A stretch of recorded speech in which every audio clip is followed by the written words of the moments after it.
21 जून यानी कि अंतर्राष्ट्रीय योग दिवस के मौके पर हमारे साथ केंद्रीय मंत्री और आयुष मंत्रालय जिनके जिम्मेदारी है सर्बानंद सोनोवाल जी हमारे साथ जुड़ गए हैं। बहुत बहुत स्वागत आपका सर्बानंद जी। लेकिन इस बीच यही जानना चाहेंगे कि कैसे आपका मंत्रालय सतत प्रयास कर रहा है योग को अंतर्राष्ट्रीय स्तर पर पहुंचाने का और वैश्विक समुदाय को इससे जोड़ने का, और साथ ही जो प्रधानमंत्री नरेंद्र मोदी का अमेरिकी दौरा है उसमें यूएन में उनके दफ्तर में किस तरीके से कार्यक्रम का आयोजन किया गया है अंतर्राष्ट्रीय योग दिवस के मौके पर। अंतर्राष्ट्रीय योग दिवस हमारे देशवासियों के लिए बड़े गौरव की बात है, बड़े महत्वपूर्ण दिन है। और आप सबको मालूम है परम आदरणीय प्रधानमंत्री जी की विशेष प्रयास से आज ये योग दुनिया की अति लोकप्रिय कार्यक्रम बन चुका है। और इस अवसर पर मैं इतना ही कहूंगा कि 2014 में जब माननीय प्रधानमंत्री जी ने यूएन की जनरल असेंबली में प्रस्ताव रखी थी और दुनिया को यही विशेष रूप से आह्वान की थी कि 21 जून को इंटरनेशनल डे ऑफ योगा की हिसाब से सबको उसको मनाना चाहिए, अपनाना चाहिए, ताकि योग के जरिए मानव समाज हमेशा तंदुरुस्त रहे, सुस्वास्थ्य रहे और सुखी रहे। और आप सबको मालूम है कि इस बार हमारे देश के आदर्शवादी नेता, दुनिया के सबसे लोकप्रिय नेता प्रधानमंत्री नरेंद्र मोदी जी यूएन की मुख्य कार्यालय में योग की डेमोन्स्ट्रेशन में भाग लेंगे और सारी दुनिया का कार्यक्रम को नेतृत्व देंगे। और न्यूयॉर्क की यूएन हेडक्वार्टर में जो भी कार्यक्रम मोदी जी के नेतृत्व में उस सफल बनाया जाएगा, तो कुल मिला के इस बार जन भागीदारी और भी बढ़ाया जाएगा। पिछली बार 23 करोड़ से अधिक लोगों ने इस कार्यक्रम में भाग ली थी, इस बार हमारा लक्ष्य है 25 करोड़। वैश्विक स्तर पर अंतर्राष्ट्रीय योग दिवस को मनाना और इसको वहां पर पहचान दिलाना, ये आपकी सरकार का प्रयास रहा है। लेकिन इसके साथ ही आयुष अभ्यास और साथ ही आयुर्वेद को भी वही पहचान एक अंतर्राष्ट्रीय स्तर पर दिलाना है, इसके लिए आपकी सरकार की तरफ से क्या कुछ किया जा रहा है? हमारे योग और आयुर्वेदा के जरिए प्रिवेंटिव और क्यूरेटिव दोनों दिशा पर जो भी अनुसंधान के जरिए हमारे इस कार्यक्रम प्रमाणित हुए हैं, यानी कि अलग अलग बीमारों से राहत देने का काम दोनों की तरफ से, आयुर्वेदा हो या योगा हो, दोनों की तरफ से जो भी विशेष इस विषय पर मानव समाज को सहयोग किया है, तो इसके लिए आज लोगों को ये बात लगने लगा है कि योगा के जरिए एक व्यक्ति अपने तनाव से भी बच सकते हैं, जो टेंशन, जो उनके माइग्रेन, इस समस्या से भी राहत उनको मिल सकते हैं। साथ साथ में पैलिएटिव केयर के सिलसिले में भी योग का जो भी योगदान है और न्यूरोलॉजिकल डिसऑर्डर के सिलसिले में भी, हार्ट अटैक के बाद रिहैबिलिटेशन के सिलसिले में भी योग का बहुत महत्वपूर्ण भूमिका रहते हैं। और आयुर्वेद और योगा दोनों कॉम्प्लीमेंट्री है। तो मुझे लगता है कि ये जो थेरापी है, इस थेरापी के जरिए आज मानव समाज को बहुत बहुत उनको अपने जीवन में विशेष रूप से एक बड़े सकारात्मक माहौल बनाने में उनको भी विशेष रूप से इस प्रक्रिया के जरिए लाभ मिला है। मुझे लगता है कि इसलिए आज हर व्यक्ति अगर योग को अपनाए, जीवन साथी बनाए, जीने का एक पद्धति बनाए, तो निश्चित रूप से निरोगी रह सकता है, सुस्वस्थ रह सकता है और तंदुरुस्त रह सकता है और खुशियों से अपने जीवन को आगे बढ़ा सकते हैं। तो इसलिए ये सब आज वैज्ञानिक दृष्टिभंगी से भी ये प्रमाणित हुए हैं। तो इसलिए आज योग का लोकप्रियता देश और दुनिया में बढ़ने लगे हैं और लोगों ने योग का शक्ति को पहचाना है और इसलिए अपनाया है। सर्वानंद जी, आपसे ये भी जानना चाहेंगे, जिस तरीके से प्रधानमंत्री के अमेरिकी दौरे में संयुक्त राष्ट्र के मुख्यालय में अंतर्राष्ट्रीय योग दिवस के मौके पर कार्यक्रम रखा गया है। जाहिर तौर पर प्रधानमंत्री हमेशा से ही वैश्विक स्तर पर योग को पॉपुलर बनाना चाहते थे, इसे वहां पर पहचान दिलाना चाहते थे, लेकिन ये मौका बेहद खास है और ऐसे में लगातार विपक्ष निशाना साधता रहा है और खासतौर पर राहुल गांधी जो जब भी किसी अंतर्राष्ट्रीय दौरे पर जाते हैं तो ये कहते हैं कि भारत का लोकतंत्र खतरे में है। क्या कहना चाहेंगे आप? एक बात स्पष्ट है, जो व्यक्ति अपने देश को इज्जत नहीं करते वही व्यक्ति विदेश की धरती पर जाके आपके अपने देश को बदनाम कर सकता है। तो ये किसी भी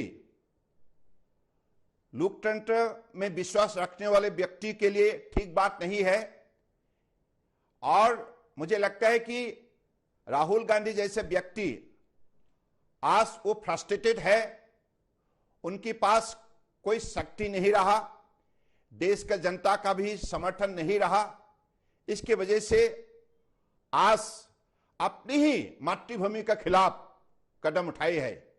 यह बड़े अनफॉर्चुनेट बात है। एक देश के नागरिक को ऐसा व्यवहार कोई पसंद नहीं करेगा, कोई स्वीकार नहीं करेगा। मुझे लगता है कि ये उनकी निराशा का एक नमूना है। सर्वानंद जी, जिस तरीके से योग और आयुर्वेद को एक दूसरे का पूरक कहा जाता है, इसके बारे में आपके जो मंत्रालय की ओर से तमाम दिशा निर्देश भी दिए जाते हैं और कहा जाता है कि योग अपनी जीवन पद्धति में शामिल करना चाहिए। इसको लेकर तमाम प्रयास भी आपके मंत्रालय करता है।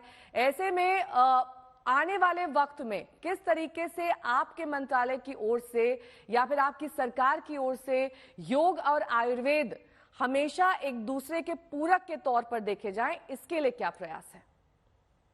मैं तो इतना ही कहूंगा कि हर व्यक्ति अपने जीवन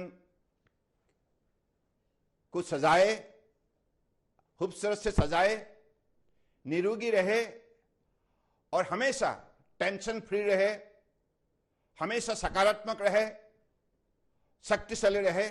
इसके लिए योग के जरिए अपने जीवन को आगे बढ़ाना होगा। तो आज ये जो इंटीग्रेटिव मेडिसिन के सिलसिले में जो भी रिसर्च हुई है, ये प्रमाणित हुए हैं कि योग आज दुनिया की मानव समाज की एक बड़े आदरणीय ये विषय हो चुका है। तो मुझे लगता है कि आज हमारे मंत्रालय की तरफ से योग को आगे बढ़ाने के लिए देश और दुनिया में जो भी कार्यक्रम प्रस्तुत की गई है, अलग अलग स्तर पर रिसर्च शुरू हुए हैं और ये प्रमाणित हुए हैं कि योग के जरिए मानव समाज अलग अलग समस्याओं से, जैसे थ्रू योग एक व्यक्ति अपने आप को डिस्ट्रेस कर सकते हैं, रिफ्रेश हो सकता है और रिफोकस अपने कामों पर कर सकते हैं।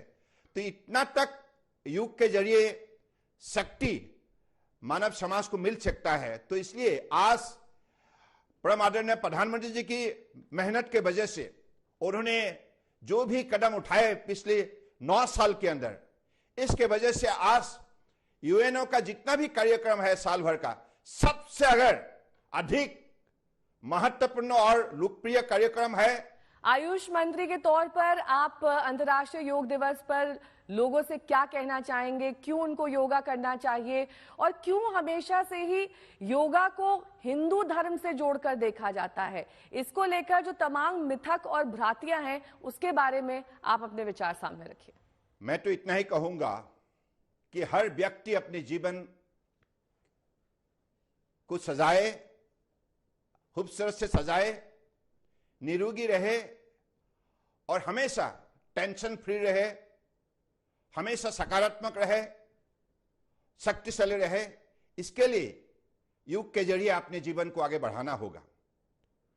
तो आज ये जो इंटीग्रेटिव मेडिसिन के सिलसिले में जो भी रिसर्च हुई है, ये प्रमाणित हुए है कि योग आज दुनिया की, मानव समाज की एक बड़े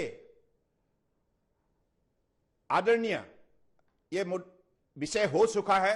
तो मुझे लगता है कि आज हमारे मंत्रालय की तरफ से योग को आगे बढ़ाने के लिए देश और दुनिया में जो भी कार्यक्रम प्रस्तुत की गई है, अलग अलग स्तर पर रिसर्च शुरू हुए हैं और ये प्रमाणित हुए हैं कि योग के जरिए मानव समाज अलग अलग समस्याओं से, जैसे थ्रू योग एक व्यक्ति अपने आपको डिस्ट्रेस कर सकते हैं, रिफ्रेश हो सकता है और रिफोकस अपने कामों पर कर सकते हैं। तो इतना तक योग के जरिए शक्ति मानव समाज को मिल सकता है। तो इसलिए आज परम आदरणीय प्रधानमंत्री जी की मेहनत के वजह से उन्होंने जो भी कदम उठाए पिछले 9 साल के अंदर, इसके वजह से आज यूएनओ का जितना भी कार्यक्रम है साल भर का, सबसे अगर अधिक महत्वपूर्ण और लोकप्रिय कार्यक्रम है जिसमें सबसे ज्यादा अधिकतर लोग देश और दुनिया की जो जातीय है जो शामिल होते हैं, वही है इंटरनेशनल डे ऑफ योगा, अंतर्राष्ट्रीय योग दिवस। इसलिए मैं परम आदरणीय प्रधानमंत्री जी को विशेष रूप से अपने मंत्रालय की तरफ से धन्यवाद देता हूं कि आज उन्हीं के दिए हुए शक्ति से, मार्गदर्शन से, दिशा निर्देश से और उन्हीं के द्वारा लिए हुए कदम के जरिए आज देश और दुनिया में योग बड़े लोकप्रिय एक कार्यक्रम बन चुका है। तो दुनिया भर में प्रचार प्रसार आयुर्वेद का भी हो सके, साथ ही योग का भी हो सके, इसके लिए किस तरीके से प्रचार प्रसार आयुष मंत्रालय कर रहा है? निश्चित रूप से ये तो विज्ञान है, ये विज्ञान है, ये कोई धर्म का बात नहीं है। ये हर मानव शरीर को अलग अलग तनाव से, अलग अलग समस्याओं से जो राहत दे सकते हैं, योग के जरिए निरोगी रहना, यही मूल प्रिंसिपल है। तो इसलिए योग के जरिए एक व्यक्ति हर परिस्थिति में अपने आप को कैसे संभाल सकते हैं। गीता में भी कहा गया है, under any circumstances, any situation, एक व्यक्ति अपने आप को काम, अनपर्ताफ और बैलेंस इसके जरिए रख सकते हैं। यह एक विज्ञान है, शरीर का विज्ञान है, मन के विज्ञान है, आत्माओं का विज्ञान है। तो इसलिए जो लोग इसको ऐसे ही मतलब भ्रम फैलाते हैं, वो शायद अज्ञानी है और ये योग के बारे में समझने के लिए कोशिश नहीं किया होगा और इसका महत्व के बारे में उपलब्धि नहीं किया है। ऐसा ही लोग इसके खिलाफ ऐसे बोल सकता है, भ्रम पैदा कर सकता है।